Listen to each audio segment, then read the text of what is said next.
ஒன்னு சாதா உருட்டு, இன்னொன்னு உலக உருட்டு.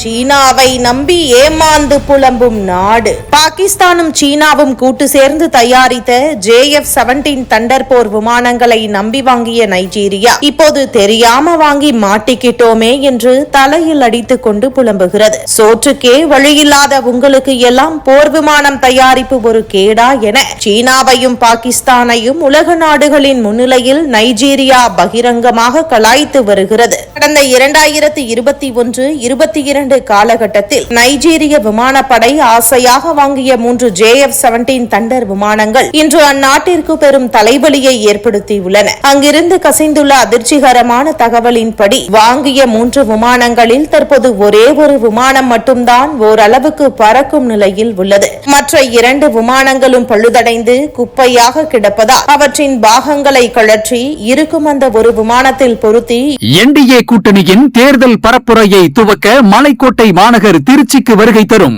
நல்லாட்சி நாயகன் நம் பிரதமர் திரு நரேந்திர மோடி அவர்களை வருக வருக என வரவேற்கிறோம். எப்படியோ அட்ஜஸ்ட் செய்து ஓட்டி வருகிறார்கள். இதை பார்த்த நைஜீரிய மக்கள் இது போர் விமானம் இல்லை, சிறுவர்கள் விளையாடும் பொம்மை விமானம் என்று கிண்டல் செய்ய தொடங்கிவிட்டனர். இந்த விமானத்தில் பொருத்தப்பட்டுள்ள KLJ-7 ரேடார் தொழில்நுட்பம் மிகவும் தரம் தாழ்ந்தது என்றும், குறிப்பாக ஈரப்பதமுள்ள காலநிலைகளில் இது சுத்தமாக வேலை செய்வது இல்லை என்றும் தொழில்நுட்ப வல்லுநர்கள் குற்றம் சாட்டுகின்றனர். அது மட்டுமின்றி விமானத்தின் இறக்கைகள் இணையும் பகுதி மற்றும் ஏர்ஃபிரேமில் கடுமையான விரிசல்கள் ஏற்பட்டிருப்பதால் எப்போது கீழே விழும் என்ற அச்சத்திலேயே விமானிகள் உள்ளனர். அமெரிக்க தயாரிப்பு விமானங்களுடன் இணைந்து செயல்பட முடியாமல் இந்த சீன தயாரிப்புகள் தனிமைப்பட்டு நிற்கின்றன. இதில் பயன்படுத்தப்பட்டுள்ள ரஷ்யாவின் RD-93 என்ஜின்களை பராமரிப்பது அதைவிட பெரும் கொடுமையாக உள்ளது. ஒரு சிறிய பாகம் தேவைப்பட்டால் கூட அது வந்து சேர 6 முதல் 8 மாதங்கள் வரை காத்திருக்க வேண்டியுள்ளது.